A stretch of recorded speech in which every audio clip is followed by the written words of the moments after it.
Well, good morning, good evening, good afternoon, whatever whatever part of the day or night that you're looking at this video. I just want to first and foremost to say thank you for spending your precious time watching this video.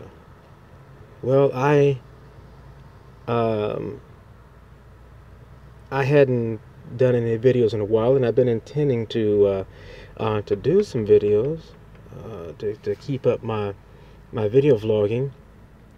But things kind of got me distracted. I would say I had other things to do, um, things of that nature. So, but I do want to I want to make this video, and it just so happens that this information that I'm about to share with you just happened to come at a time that I was planning on starting up my videos again. So I figure I would just let you know what's been going on with me. So I don't remember the last time that I had actually did another video for YouTube, but I just want to say that since my last video, well, actually, it's close to my 1 year anniversary to being hired here with Warner, and I remember I did a 6 month type of review, but now I'm doing a 1 year review, and so well, pretty much here it goes. After being here with Warner for technically about a year now, um, I'm learning some of the ugly truths um about being with this carrier. Now, when I say that, I'm not saying that Werner is a bad company. I don't think that Werner is a bad company, but there are some things that do need to be. There are some things that do need to be, addressed to be made better. There are some things that are out of the company's control because of federal regulations and things of that nature. But there are some areas where the company itself, or the people that are in these positions, can benefit from, being uh, a little more compassionate, or understanding certain things, which leads me right into one of the issue that just came up recently, which is well, I am currently on a log suspension. Log suspension, for those who don't know, means that simply put, is that I cannot move this truck unless I can be in a position to drive. Um, I'm in. I have a log hold on my driving because I was placed in a log violation, and this took place on, what was that? On the 21st of February, 2018. So I want to get into that because I think that it's very important information for anybody in trucking, period. Now, I know that a lot of the veterans probably have, well, I wouldn't say a lot of veterans have probably experienced what I've experienced, but they probably have a little bit more on the ball than I do when it comes to um, dictating to your fleet manager what you will and won't do. And that's pretty much what I'm going to uh, talk about, because now that I've had this law violation, and actually I've been kind of caught up in it once before, and I don't believe that it is my fault, and I believe that the punishment, the punishment which I have been violated, or which I have violated, um, um, violated the rules, the punishment, I think is unjust, unfair, because I was placed in a position to where I'd fail pretty much, and I'm taking the view of that pretty much the company, well, not the company, but the people that are running certain departments within the company. Um, I feel that they've just, set it up to that they're using the regulations to set people up for failure. And I probably could have said all that in a shorter breath, but that's pretty much what it is. Is that the rules and regulations that are in my situation, the rules and regulations that are in place, um, I feel that these people have set it up or have used it in a way that it sets me up for failure. So pretty much, I'll get into it right now. So on the 21st of November was when the violation had occurred.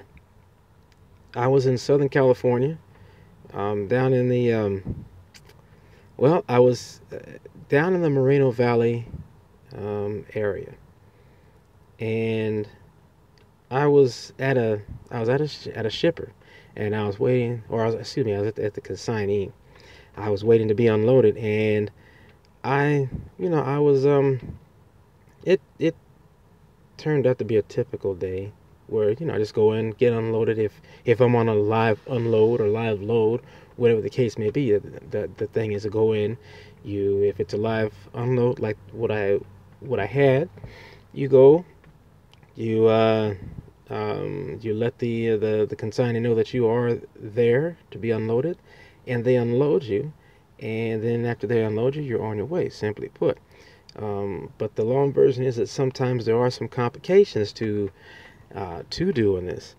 And, with the live unloads and loads, there are some complications where sometimes the shipper may take, several hours to either load or unload your trailer. And so you're pretty much at the mercy of that particular company that's live loading or unloading your truck. So if they take a long time, which this consignee did, I particularly have, I believe that I had about 6 hours of my clock burned up.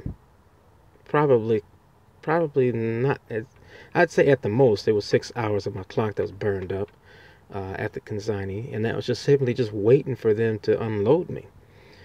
And so those are the kinds of things that happen on occasion within the trucking in the trucking world.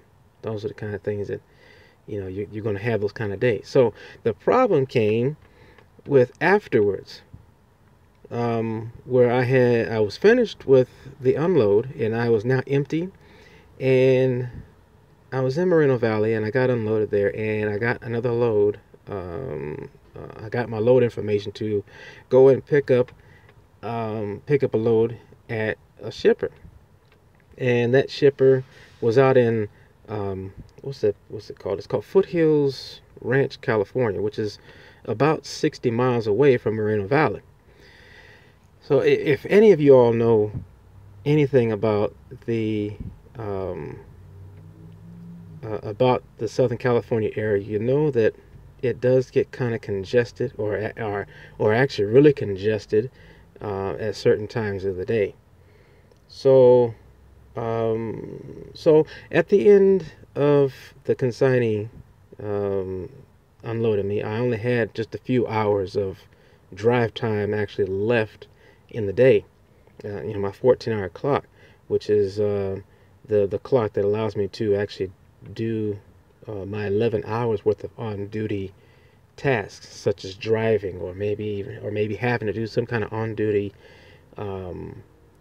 tasks, such as like uncoupling trailers, hooking up trailers, doing paperwork of some sort for the business.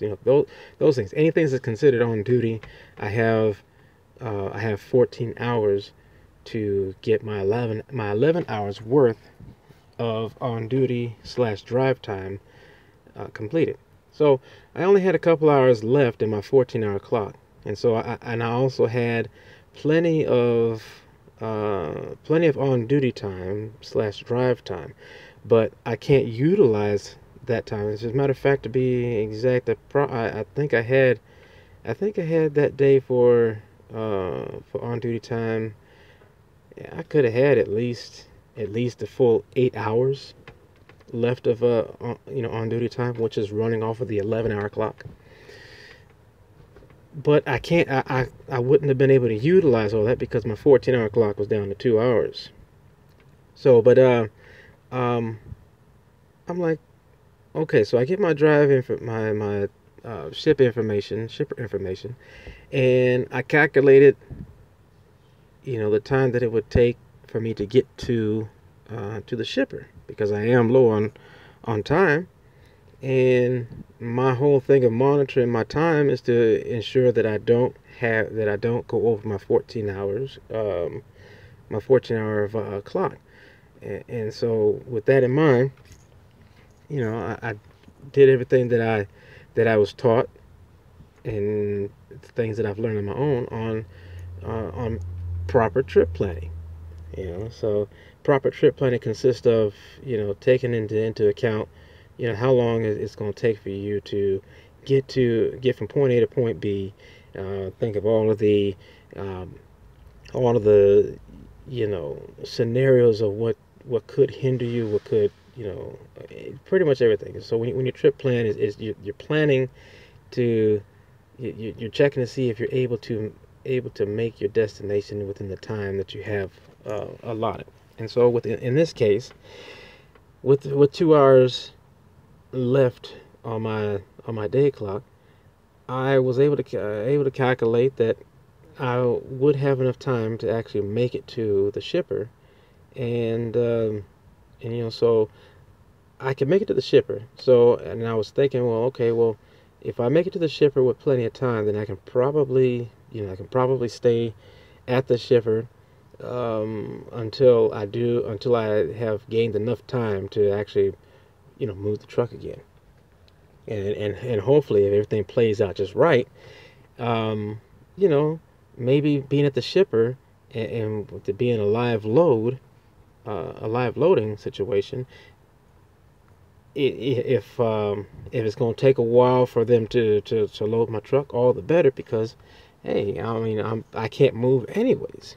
So that was a scenario that I put out there. But most importantly, I did have enough time to make it from the current location, from the consignee where I was at when I got the information, to the shipper, which was going to be for my next load. So I accepted it, and I was like, all right, we're good to go. So now here's where the plot thickens. So got all my information, I did my proper trip planning, and I'm on the way. And I actually get out to where the shipper is at. Mind you, I have about I'd say about 35 to 40 minutes left on my clock when I get to the shipper. But here's the thing. While I was driving to my next load assignment, I had gotten a couple of messages on my Qualcomm, and those Qualcomm messages I didn't know came in during the time that I was driving. But even though that I was driving, I never would have been able to read those messages while the truck was in motion, because the Qualcomm is set up in a way to where you're not able to see the the messages that are on the Qualcomm while the truck is in motion. So being that I'm pressed for time, and I wanted to make sure that I utilize every moment that I have in getting to the shipper so that I can be able to set up, I figure I can just take a look at my messages once I get to the shipper, and I stop and I'm settled in for that period. So I just get to the shipper. I haven't exactly got onto the property yet, but I'm probably about less than a mile, mile or so, and from the shipper, and I get a call from my fleet manager. So I answer the call, got my Bluetooth in, and answer the call. And my fleet manager's like, "Hey, did you get the messages that was sent to you?" And I'm like, "Well," so I glanced over at my Qualcomm. I see that I got messages, but I was like, "Yeah, I see you have messages, but I didn't know that I actually got those messages, but I can't um, I can't stop right now to take a look at those messages because I can't read it while I'm driving."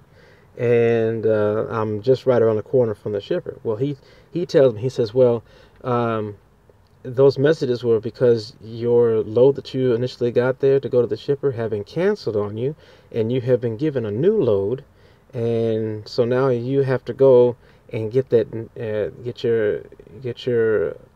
have to go to the new location to get your load."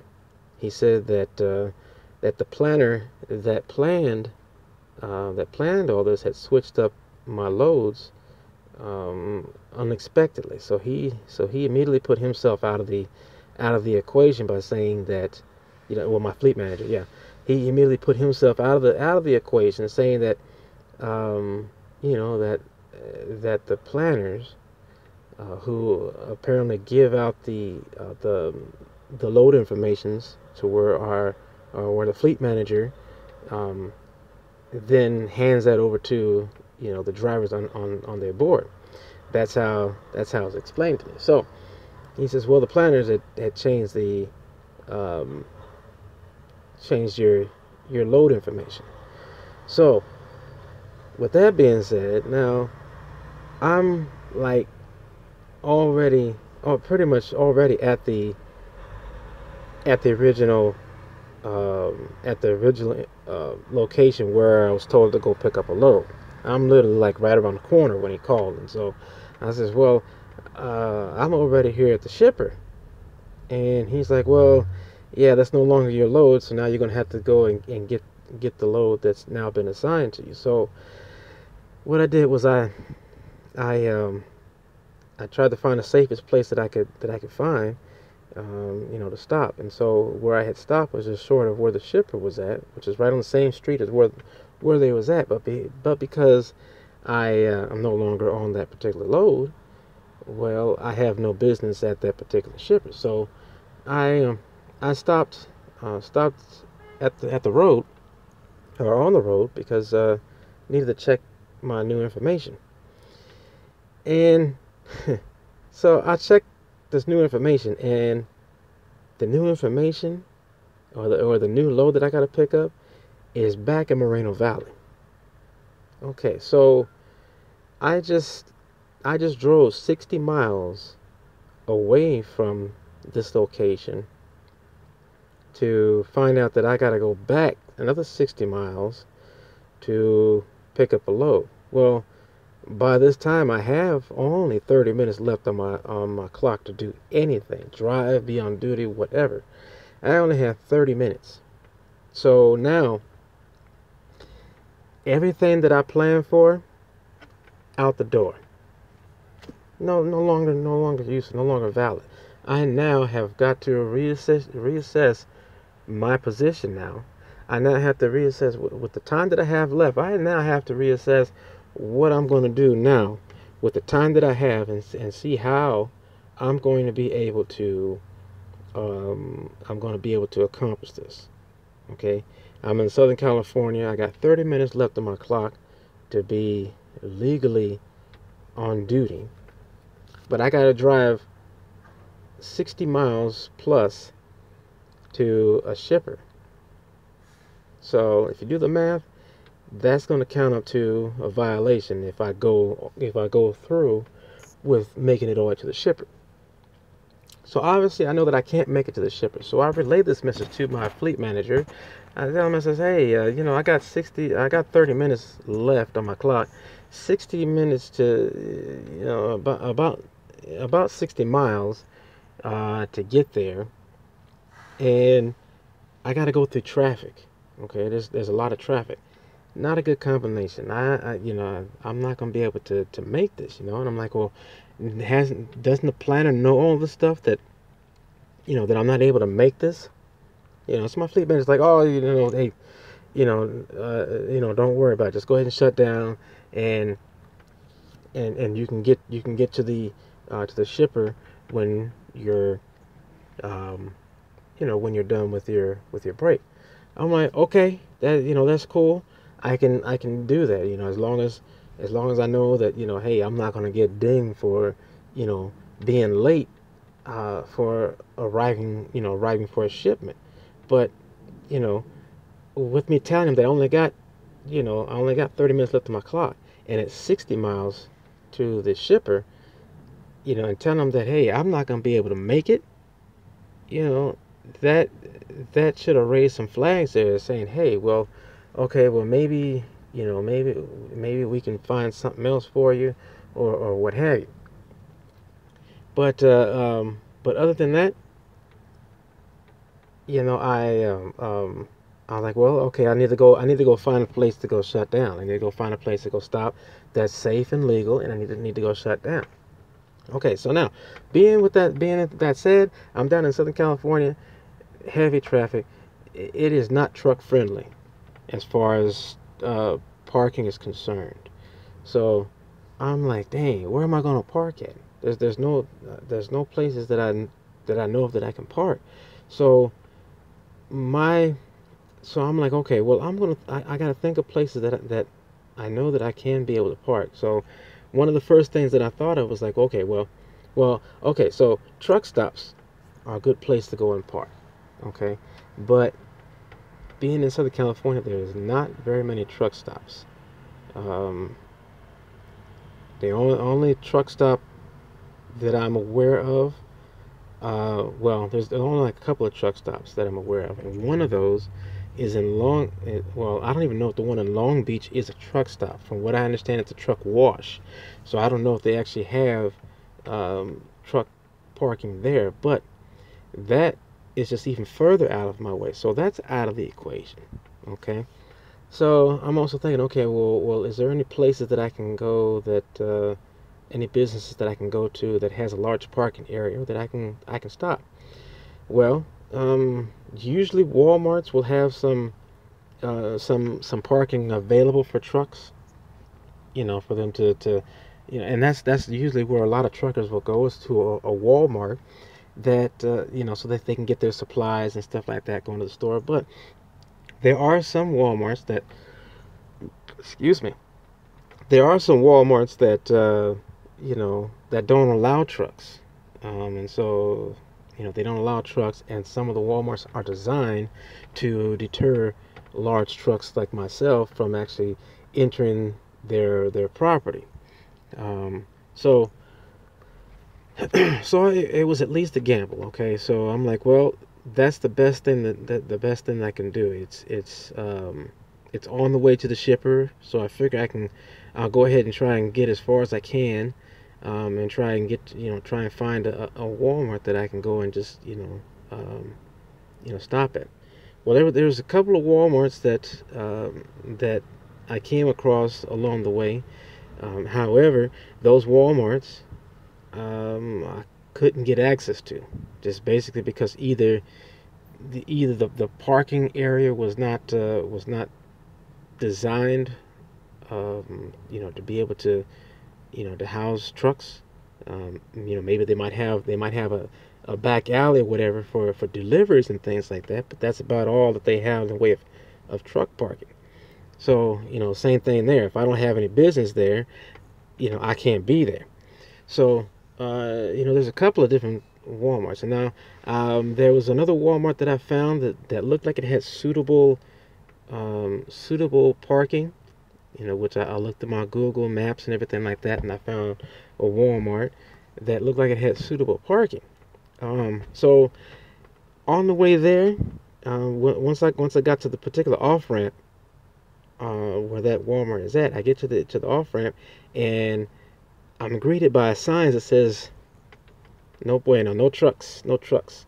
And that Walmart is right down that road there's a sign that prohibits large trucks from going down. So okay, well, I can't do that. If I go down there, I'm liable to get a ticket, violations up the yin yang, what have you. So I'm like, okay, oh my gosh, I'm I'm I'm stuck. I don't know what to do. So I sent I sent the message at some point in time where it's like, hey, you know, I'm I'm trying to make it to a place that I can shut down safely. I currently can't find a place to shut down safely, so I'm gonna keep driving until I find a place to shut down. See, so by this time, mind you, when I started this journey, after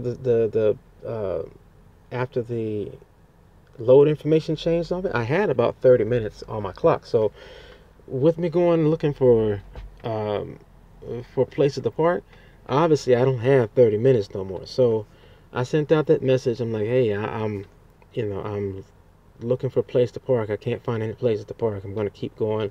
It's bad. I didn't get no response back when I sent that out as far as somebody that acknowledging my situation. There was no response back. That's red flag number one. And, nobody responded to my uh, uh, my current status. I let my fleet manager know. I also with that same message, the logs department. Um, the message was actually geared towards them. Their attention to take attention to that. But I got no response back on on anybody acknowledging my situation. So I sent that out. Okay. So now my job is to try and find a place that I can safely. These are the key words that you had that for you that are in trucking and you veterans, this.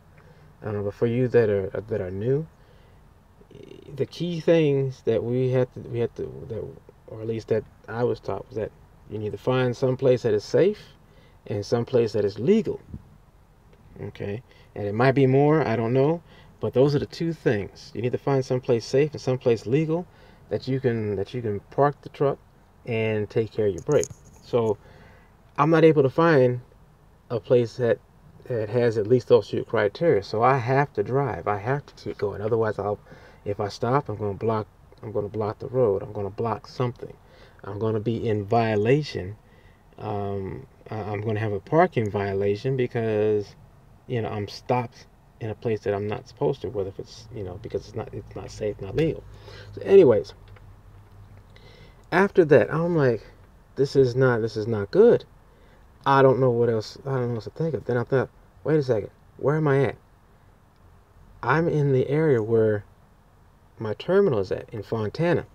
Now, I'm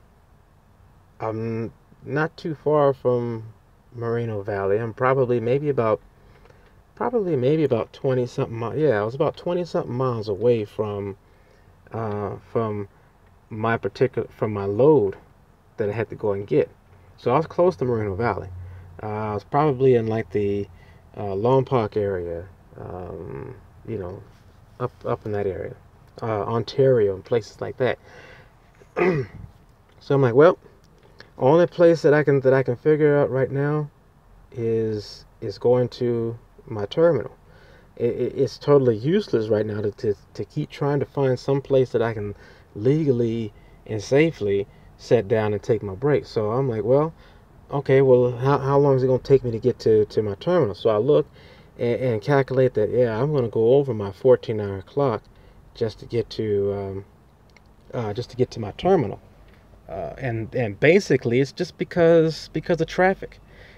Um, Traffic is just so bad, and it was compounded because of a vehicle that was stuck on the 91.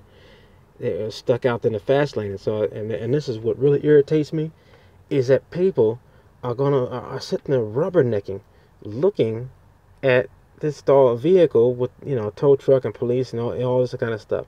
People are just so busy in looking at what's going on with whether it's an accident or somebody pull over on the side of the road. that they take their mind off of driving. So everybody's slowing down and bottlenecking at this incident, which I'm like, I'm more concentrated on my clock and me trying to get to my destination without possibly being in violation. So I'm like, yo, let's roll, man. Come on, come on. They're taking care of whatever they got to take care of. You focus on the road and keep moving. That's my thing. I'm like, so I can only go as fast as the idiot in front of me.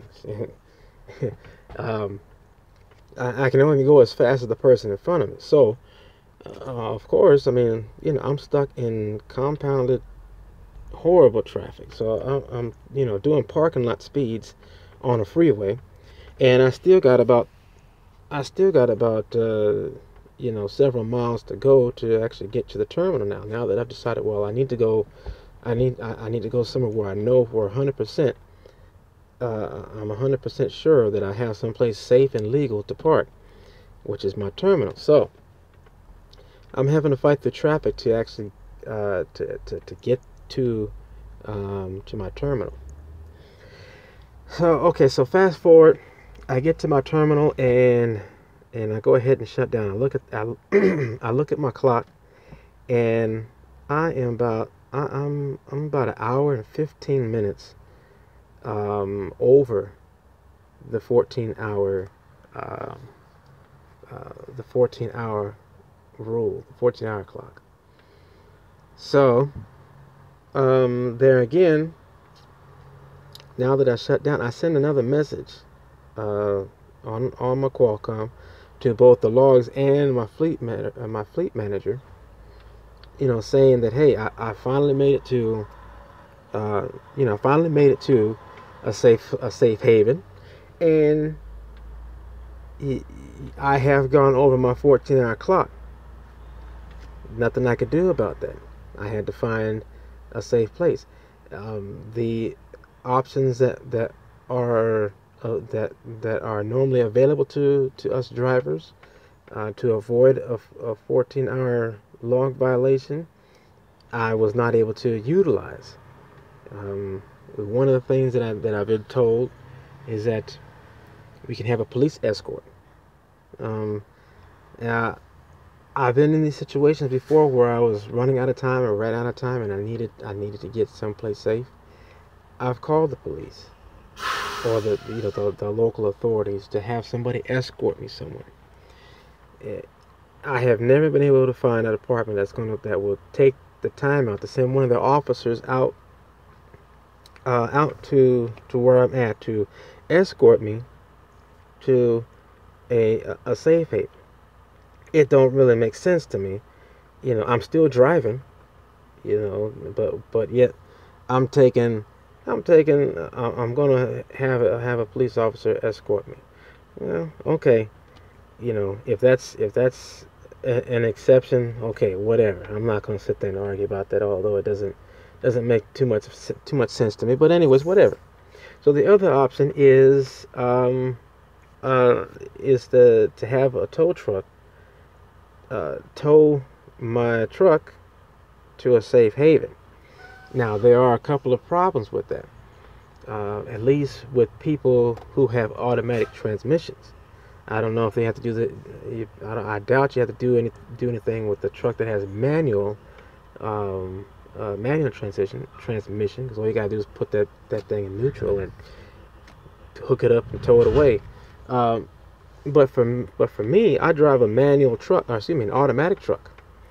So, and I've had this done a couple of times because I've had to utilize this option because I've run out of time because of how the loads went, that I could not finish either going to or from a shipper consignee, or I could not get to a safe place in time. So I'm sitting there waiting for a tow truck to come pick me up and take me away. Now the problem with that is that when the tow truck comes, here's the process. Okay, when we realize that we need a tow, a safe haven tow, the process is that we send in a macro to the breakdown department to let them know that I need a safe haven tow.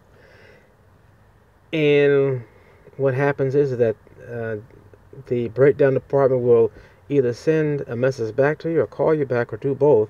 Call you and let you know that they got you got your request and that they call you to get a little bit more information about what it is that you need, and then they go ahead and set you up with the company to tow. So you get a message on the call come saying that, okay, such and such company is going to come and pick you up. This person here is going to contact you, or he's going to come pick you up, blah blah blah blah. Then the tow truck person calls you and they want to know what's going on. So you tell him whatever. So then he tells you, okay, well, this is, I'm going to either send the driver out, or I'm going to come out, in between such and such time. All right, cool, whatever. And then the tow truck shows up. They they know by now that you have an automatic truck, or at least at some point in the interaction between you and the driver, they're going to find out that you have an automatic truck. Now, here's what they got to do. Before they can tow the vehicle, they have to disconnect the drive line. And with disconnecting the drive line, they got to raise the truck up, and then they got to go under there, and they got to disconnect the drive line. They got to disconnect the I don't know if they have to actually disconnect the spring brakes or anything of that nature. They probably do. Yes, I believe that they do, because I've seen them messing with the spring brakes on the drives of the truck, and I believe that they have to do some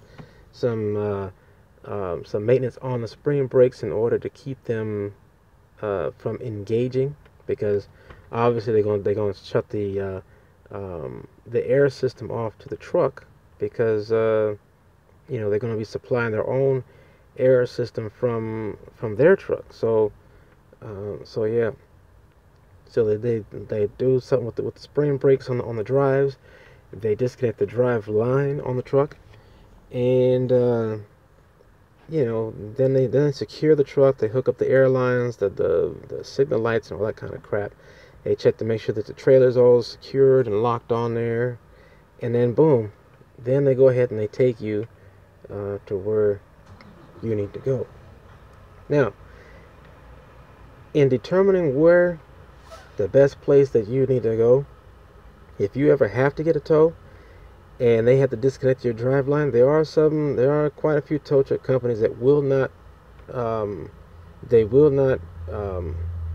reattach your drive line. And I can understand why. Sometimes, because there are certain specifications that the drive lines have to be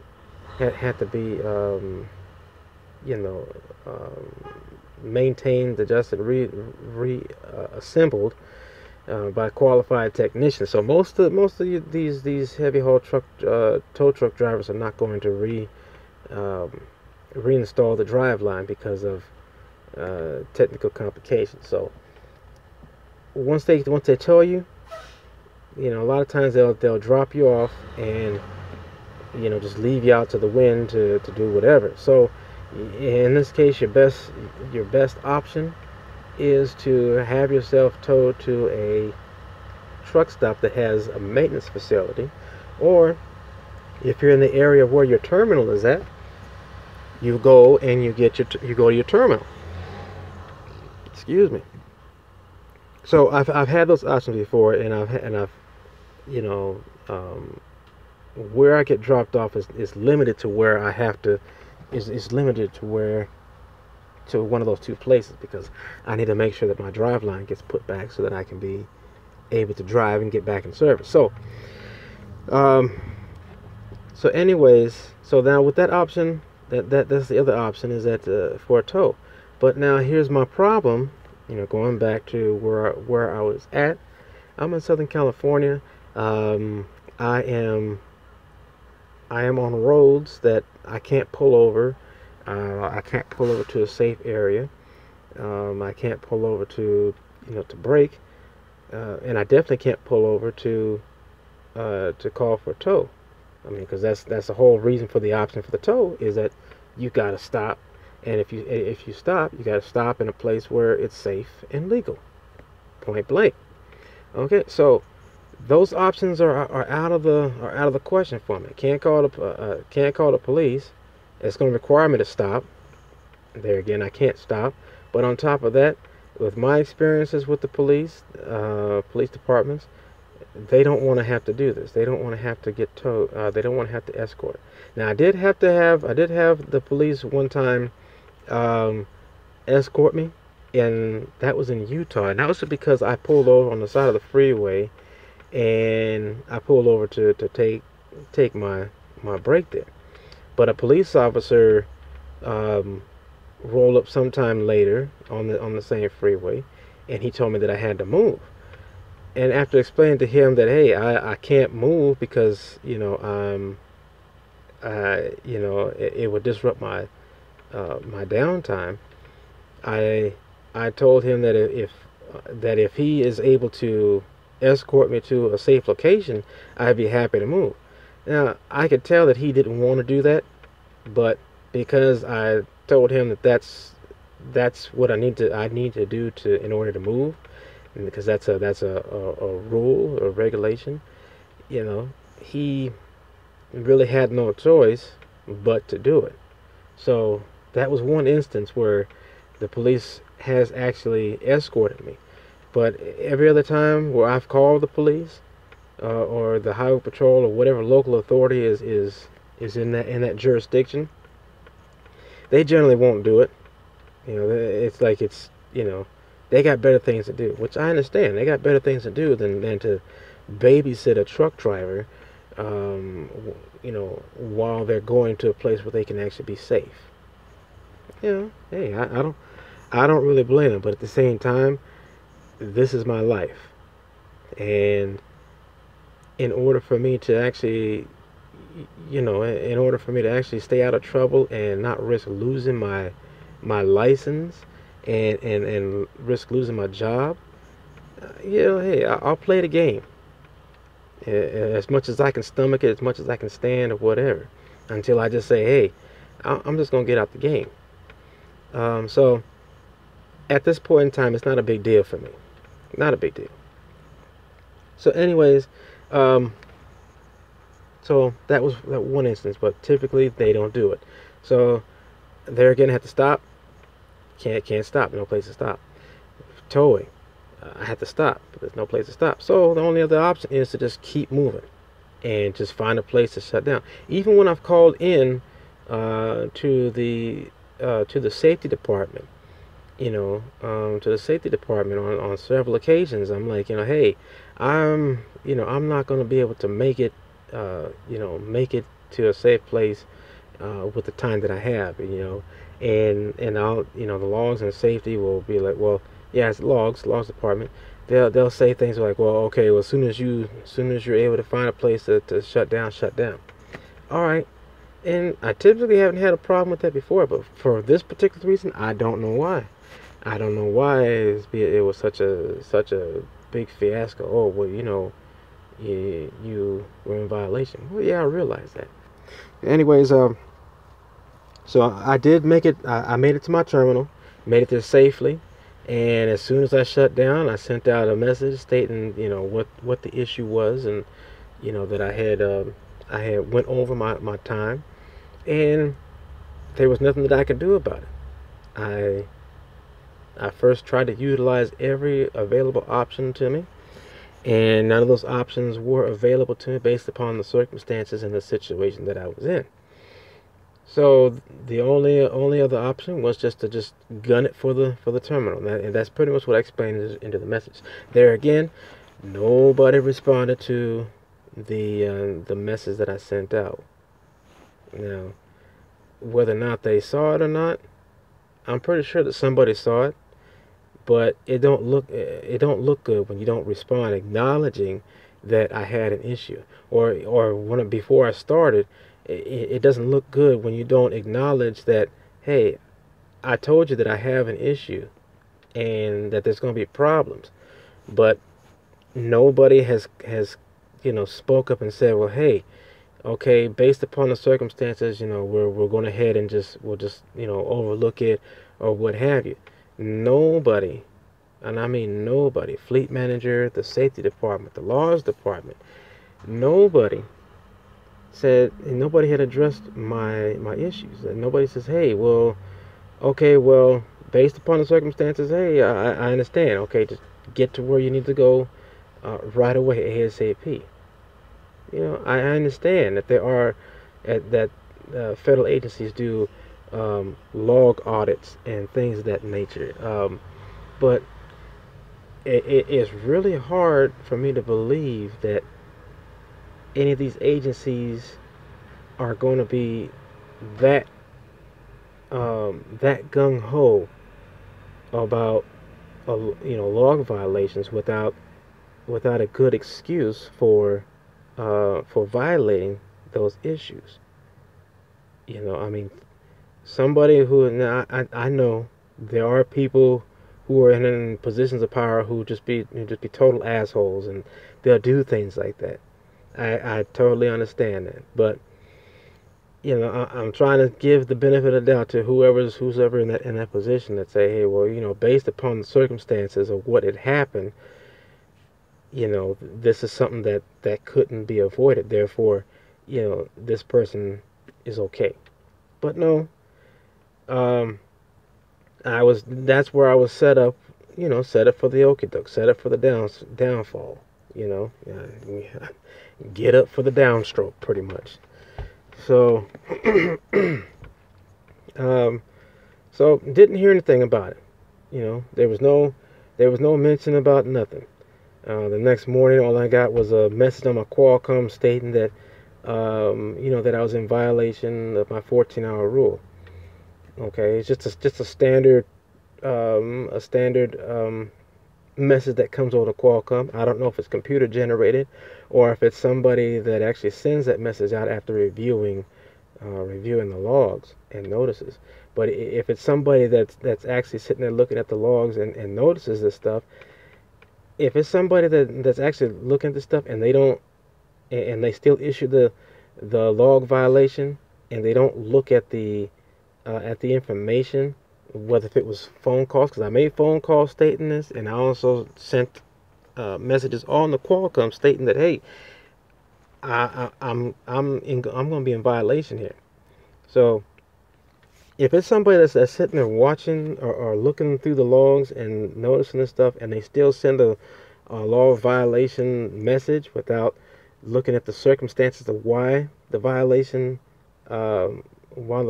occurred, in my book, I find them in the same boat that all the rest of these people are in the boat. Nobody has stood up in my defense, to prevent further action against me, which is, I mean, it's just wrong all the way through. Okay, so I got that. So after I got the message, I did send a message stating again that, hey, I only went over my 14-hour rule because of the circumstances that I was in, and I sent a brief description again on what happened, and for more details, hey, look in the in the previous notes regarding that.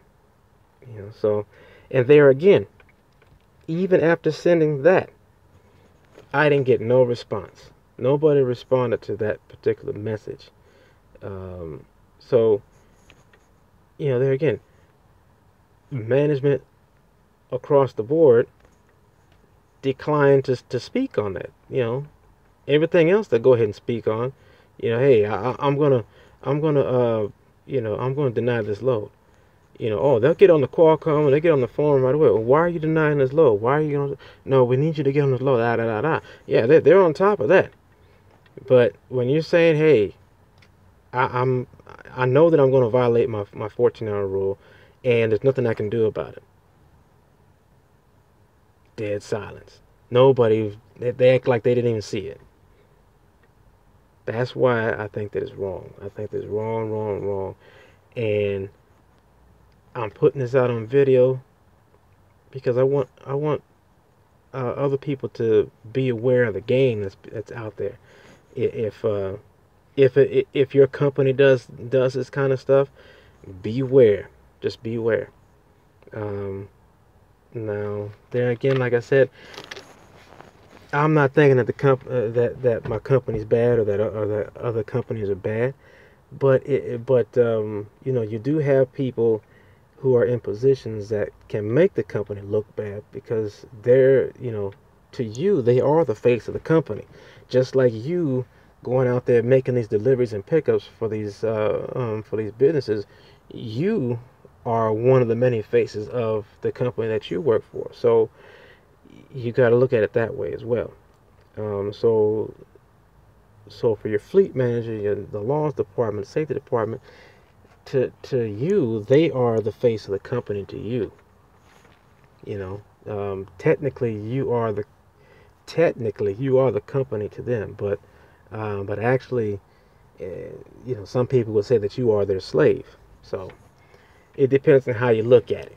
Depends on how you look at it. Um, okay, so with that being said, nothing else came about that, and that was on the 21st of March. Um, and then yesterday, which is the 28th.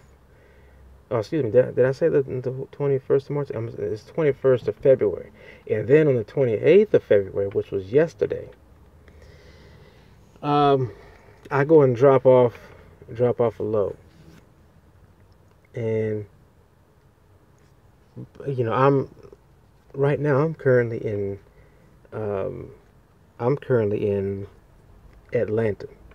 Okay, so mind you, when the violation occurred, I was in California, out there in, you know, Ontario, Corona area, and by the time that my fleet manager called me and all this stuff went down, with the suspension and everything, I was out here in Atlanta, Georgia. So so that's another issue that I have, is that if I had been in a violation, which I was in violation, but it was for unforeseen circumstances. But I know that there are rules with that as well. Is that if you are caught in an unforeseen circumstance, you know, whether if it's, you know, weather or, you know, traffic or something like that, to where you had no idea, you know, that was going to cause a problem. And you know, now that I think of it, even though it's not mentioned, this is one of those instances um, where if I, you know, was put in a situation where it was unforeseen, I think this would qualify under that, as, you know, as an exemption. You know, and so I'm working on trying to fight that right now, and I'll let you know what the results would be on that, um, after I speak to certain people.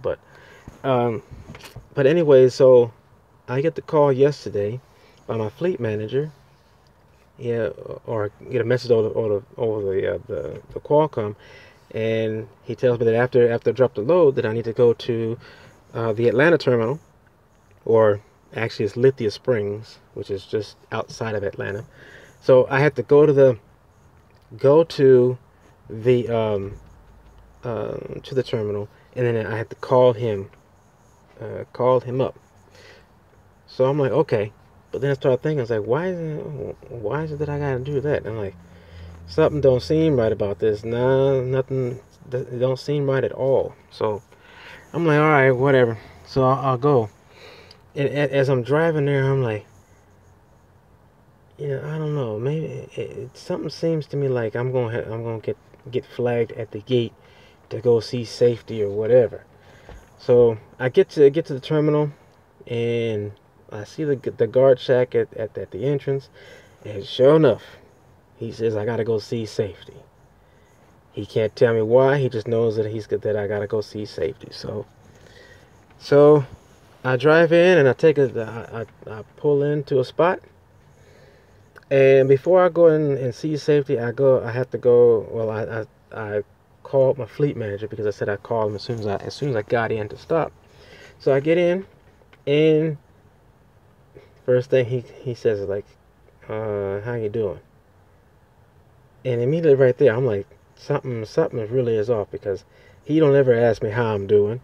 As a matter of fact, sometimes the way that he talks to me, it comes off as like he's talking to me like a child anyways. But this particular time, he wasn't really talking to me in that fashion. So that, and you know, I don't particularly like it when somebody talks to me like a little child anyways. And so um, there has been some kind of tension uh, between us because of that. Where, you know, I hadn't really said anything about it, um, but my tone of voice reacts to the way that his tone of voice comes off to me. But this particular day, it wasn't like that, and so, you know, he's like, "Well, hey, you know, how you doing?" I'm like, "Hey, I'm doing fine. How are you?" But all the while in the back of my head, I'm like, "What's about to drop on me?" Because I know something about to drop on me.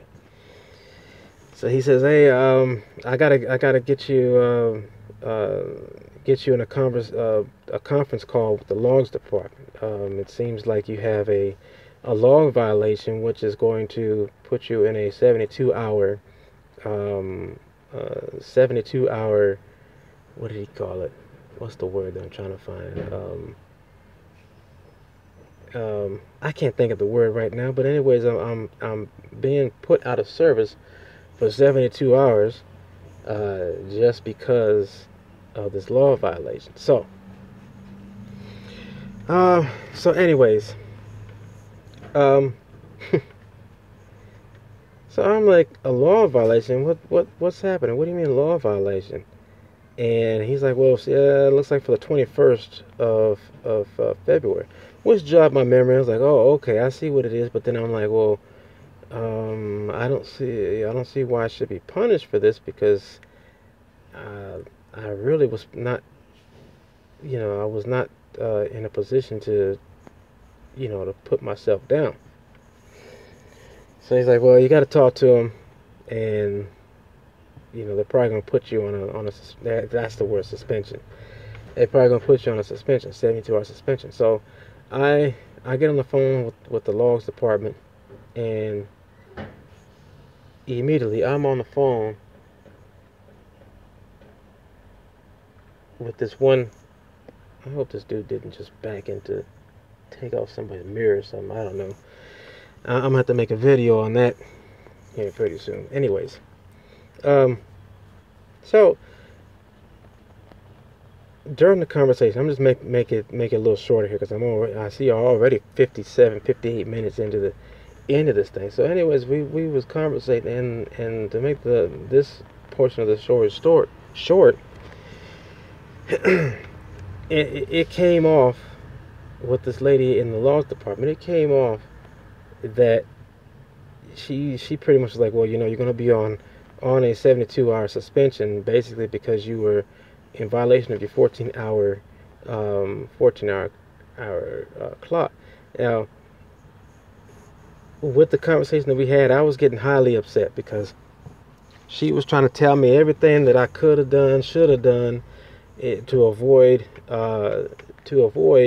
this violation. And I'm like, "Look, I did everything that you told me that I should have done. I know what I needed to do, and those options were not available to me in this particular situation." So, you know, I felt myself, I felt my blood starting to boil really, really, really much. And so, instead of just, you know, just really going off on and making the situation worse, I decided to, you know, even though she told me the things that I should have, would have, could have done, or whatever, I asked her again. I said, "You know, I did A, B, C, D, E, and F, all the way down to Z. I did it. I looked into every option that I had available to me. I thought of everything that I can do to avoid this violation, because I typically want, you know, I will, you know, to the best of my ability, I follow the rules. I do what I'm supposed to do. I do what I'm told, you know. But I have a problem when I do everything that I know what to do, and if there's something that's required more, you know, more of me, and I don't know what else to do, then I'm like, what is it that I should have done? What is it that I could have? Well, you could have done this. I couldn't do that. I thought of that. I know that I could do that, but in this particular situation, I couldn't do it. And the things that I was telling her, well, again, was that hey, I couldn't stop, I couldn't pull over, I couldn't find any place safe to be. Simply put, you know, there's nothing else that I could have done. So, why is it that I'm getting punished for something that is out of my control? Why is that? So, what really started to upset me? She started bringing in scenarios. Oh, well, it's not us. It's the DOT regulations, and the DOT regulations state that that you have to sit that you have to do blah blah blah blah. But she started going into these little scenarios that these are scenarios that they could happen, but the likelihood that they would happen is slim to none. Okay, it was daytime. She's using scenarios like, well, if you if you if you were in if you were driving and you were over your hours and the police pulled you over and they wanted to look at your logs, they could write you a hefty fine, and they could fine the company and this and that. And I'm like, oh, I know that's what could happen, but I know that a lot of these officers would be able to they I give them the benefit of the doubt. I think that a lot of these officers would in fact listen to your story to find out why it is that you went into a violation, and then based on your answer, they might just say, okay, just keep moving, make sure that you find a place to go sit down and and do your thing. I don't think that especially after the situation that I was put in, I find it hard to believe that a police officer would actually just go ahead and write me up a violation, based upon that, because essentially I had no control over that. So I'm like, I understand that I run the risk of that happening, but also we have this great thing called the justice system, to where even if I get hemmed up by the local authorities and they decide to write me up a ticket, or if they decide to fine the company. First of all, companies have got lawyers. The companies have got some pretty good lawyers that can get them out of certain jams and things like that. On top of that, I have lawyers.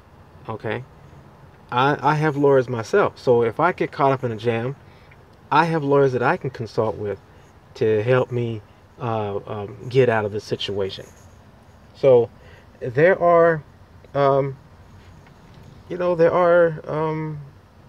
do have the justice system where, in the light of justice, yes, you can take it to court, and you can fight to have those things reversed if you bring the proper evidence that supports the reason why you shouldn't be punished with that. So I'm like, I understand all that stuff, but that didn't happen, because first of all, I maintain full control of my vehicle. I was safe at all times. I made it to my destination, and I had no incident with the police. So therefore, nobody would have known that I was over my time, except me, my fleet manager, logs, and safety. Maybe whoever else has access to the logs at that time. But and as days go on, that gets pushed further and further back and into lost amongst all the other information. And so it's it will get lost, pretty much.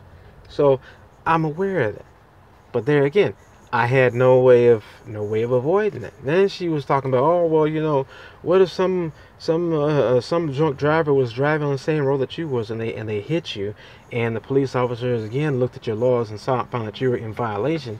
They would they would cite you for being in violation because you shouldn't have been on the road. I'm like, are you kidding me? Are you freaking kidding me? You're gonna bring up something as simple as something as serious as a drunk driver? Well, first of all, a drunk driver, there again, companies got lawyers. The company, you know, will will come down on somebody and on somebody that's a drunk driver and hit one of their vehicles and stuff like that, destroy their property. Oh, you better believe the company's gonna go out there and go balls to the walls with this person, because that person was the one that shouldn't have been on the road. But see, what got me upset was that she was gonna turn it on me and say that I was the one that shouldn't have been on the road. No, if that was the scenario, that idiot who was drunk shouldn't have been on the road. That's the person who shouldn't have been on the road. And I really started getting upset with that. But I had to muster the strength to keep cool and not raise my voice and not be combative and all that kind of stuff because it could have gotten out of control really bad to where I have to think about certain things. I got a family to support. Okay, so I'm looking at other ways of getting of softening the blow, doing damage control or whatever. So I could have gone off on everybody that was on the phone that day, but I chose not to because I thought that, okay, well, it could escalate into something more, something that really doesn't need to be, something that would make the situation a lot worse. I need to find other ways of uh, of de-escalating the situation. So I'm like, look, this stuff that you're telling me, it's outlandish stuff. I mean, it's just out there, especially the drunk driver thing. Come on. Um, if a drunk driver was involved in an accident with me, I think me and my lungs would be the least of everybody's problems. I think the thing that would be more concerning is that why is this fool was out here drinking and and got into an accident. If anything, um, if anything, me being out there on the road probably would save people's lives because if a car hits this truck, um, you know, there won't be very much. There won't be that much in the way of injuries, or the injuries that I might sustain um, wouldn't be as much as if that person hit another car. You know, um, and that's the thing. If he hit another car, he's liable to kill somebody. Um, with the car running into a semi or getting hit by a semi, I believe that my injuries that I may sustain would be minimal compared to somebody dying um, from get hit by this jackass this scenario jackass that was out there driving. So it was bad, okay? And I'm just furious, and because I'm like, dude, this is messing with my money. I had to sit down for 72 hours, okay? 72 hours. So from yesterday, um, so it'll be from yesterday to Saturday morning that I'm going to be out of service. So I'm sitting here at the terminal outside of Atlanta. I'll be here for a couple of days. So that's pretty much the story that I have to share. But after I got off the phone with the logs department, my fleet manager was like, "Man, for you to get a 72-hour violation, you must have had a previous violation before." I said, "Oh yeah, I had a previous violation before, and it was basically under the same circumstances that I'm in now. Although in that last situation, my last fleet manager had told me that I can I can drive in an off-duty status. And I'm like, I can drive in an off-duty status? But how does that work? So he told me, that I'd have to get approval by the logs and all that kind of stuff. And, I got, um, all that. And so the way that he explained it to me was like, oh yeah, you get approval from me, which I'm going to give you approval, and then you got to go and get approval from the logs department. Okay, he never mentioned anything about sending a macro, sending a macro to, for requesting personal drive time. He never mentioned that. At least I don't think that he did. Or actually, maybe he did. No, I think he did. I'm sorry. He did that much. And then I've also contacted the logs department. Because he did say, make sure that you contact the logs department and send the message to the Qualcomm to let them know that this is what you want to do, and let them respond back to the Qualcomm saying that it'd be okay or whatever. So I get the message stating that I can, that it's okay for me to have personal drive time, and this is just so that I can get myself from the consignee to a safe place. It was the same kind of scenario where I had ran out of time at the consignee because they took too long with they took too long with the what you call it, they took too long unloading me. Okay, I got another load, and that load was in a different location, but I didn't have enough time to make it to that location. Okay, as a matter of fact, while I was at the consignee, I did indeed run out of time to actually do anything. So I was put in that position where I couldn't go nowhere, but I couldn't stay at the consignee. There again, the fleet manager at the time told me, said, hey, you can do this. You can do this to where you can at least get somewhere to go and sit down. So I'm like, all right, cool. So I sent the request for personal drive time. I got a message back saying that I had to get a request my logs, and so I did all that, and then I sent it out. Bada bing, bada boom.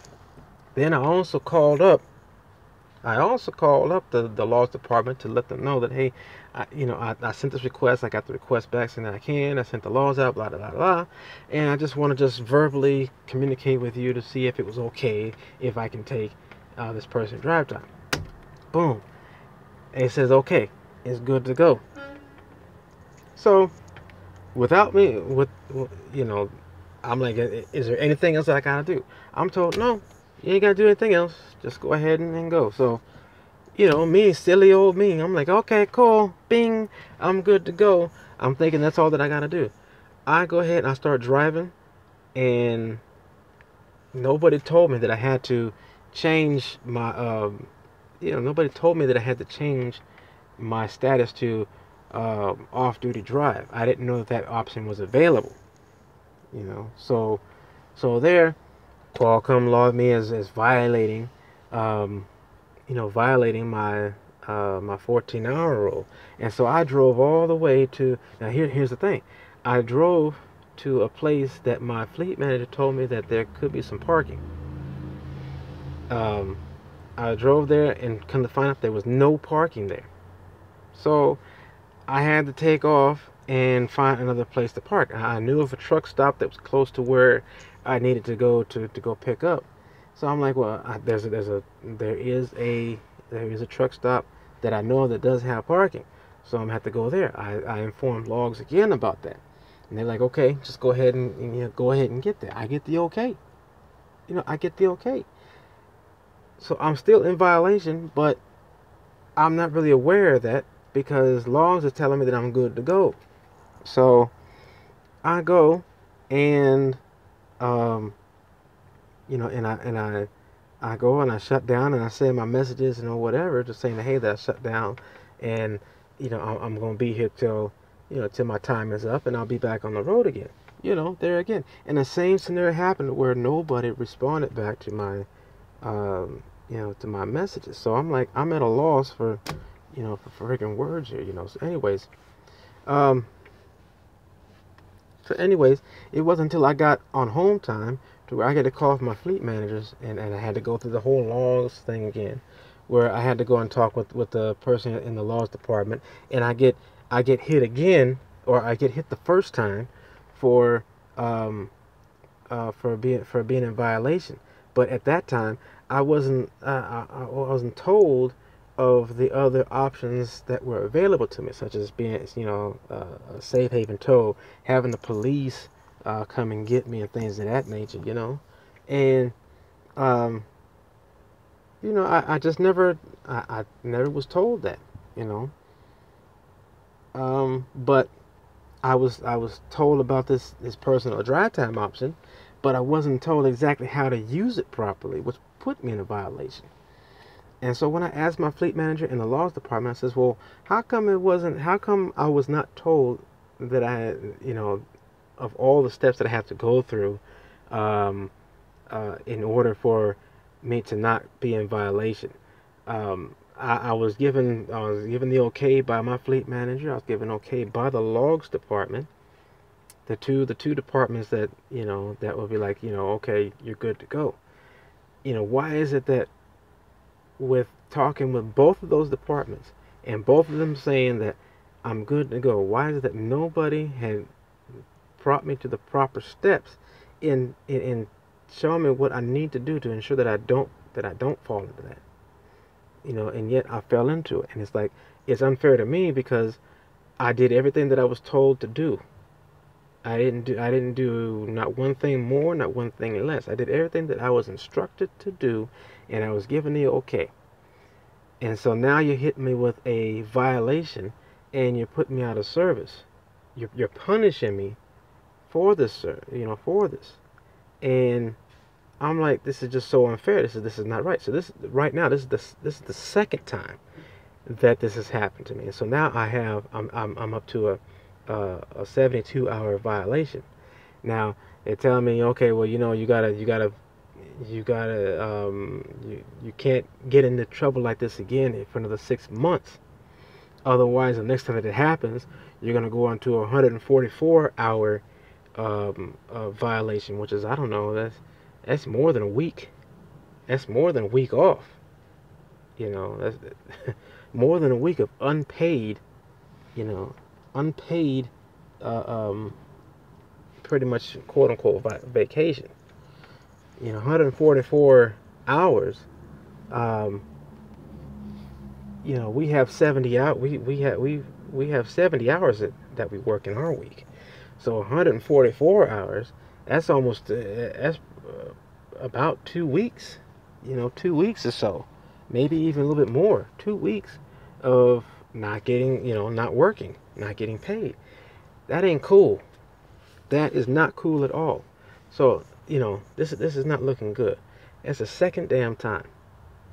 And so, so I'm trying to talk. I'm in the process of trying to find out more information. Trying to find out if there is a way that I can, have this overturned, because it is wrong.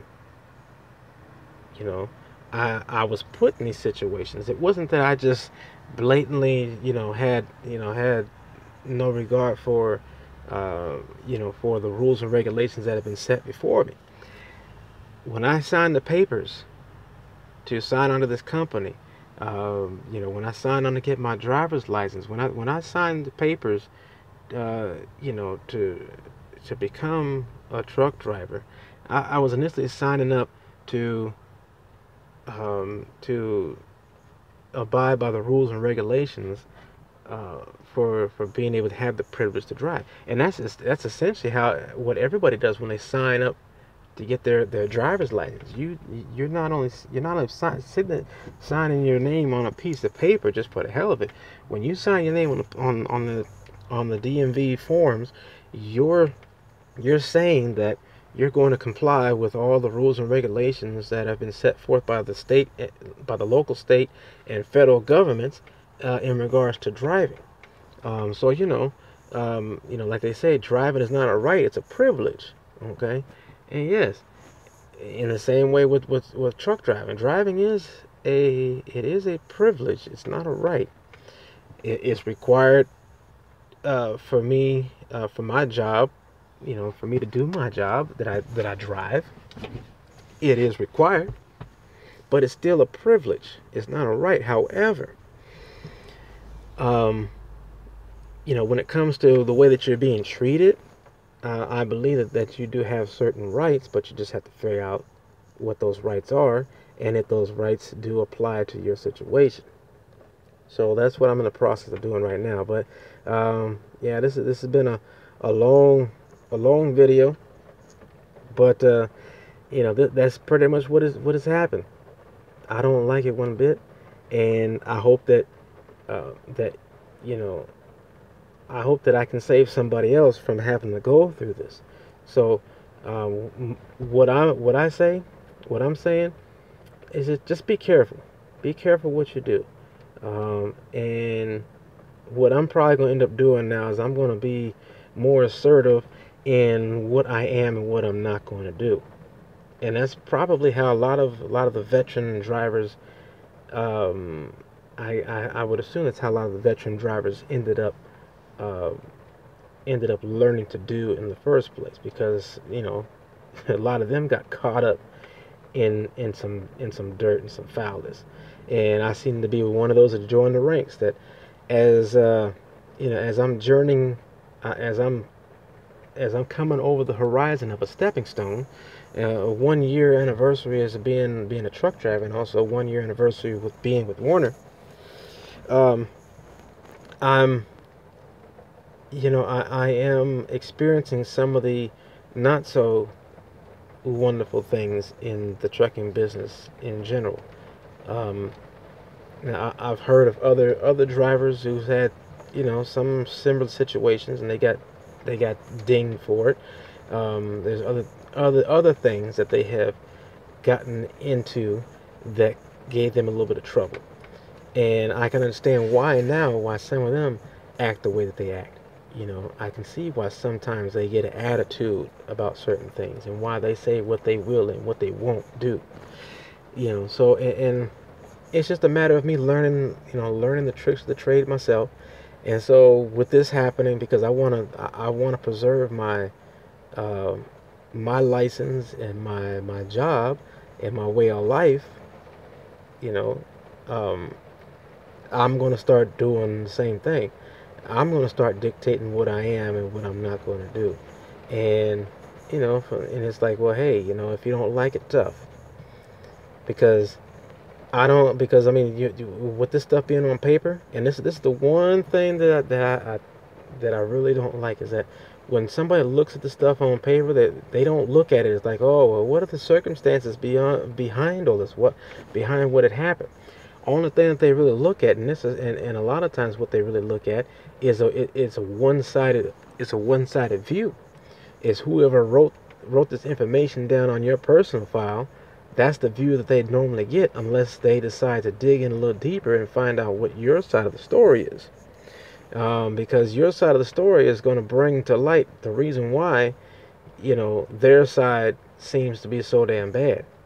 So that's the problem, is that even though that you might not be, you might be a person who follows the rules to the best of your abilities and things like that. If you let people put stuff down on paper, or if somebody puts stuff down on paper about you, and now that is your image, and so you now have to work extra hard to show others that what is on paper is not you. And that's what I try to avoid. I try to avoid as much as possible. I want to do the best for any and everybody that I can. I want to be the best that I can. I don't want to disrespect nobody. Um, I don't want to look bad for nobody. But I understand that there are some times where you just can't avoid that, and I'm fine with that, as long as I know that I did the best that I could with my intentions. As long as I did the best that I could, I'm good with it. And if you don't see that, that's just your bad. That's the way that I see it. But that is my character. I love everybody to the best of my ability. I try to respect everybody to the best of my ability, the way that I see fit. And I try to keep myself out of trouble as much as possible because I don't like trouble. I don't like to be looked at as trouble, you know. Um, so yeah. But that's all that I have for right now. Probably gonna start a new video here pretty soon. Um, yeah. So that's all that I have. Deuces.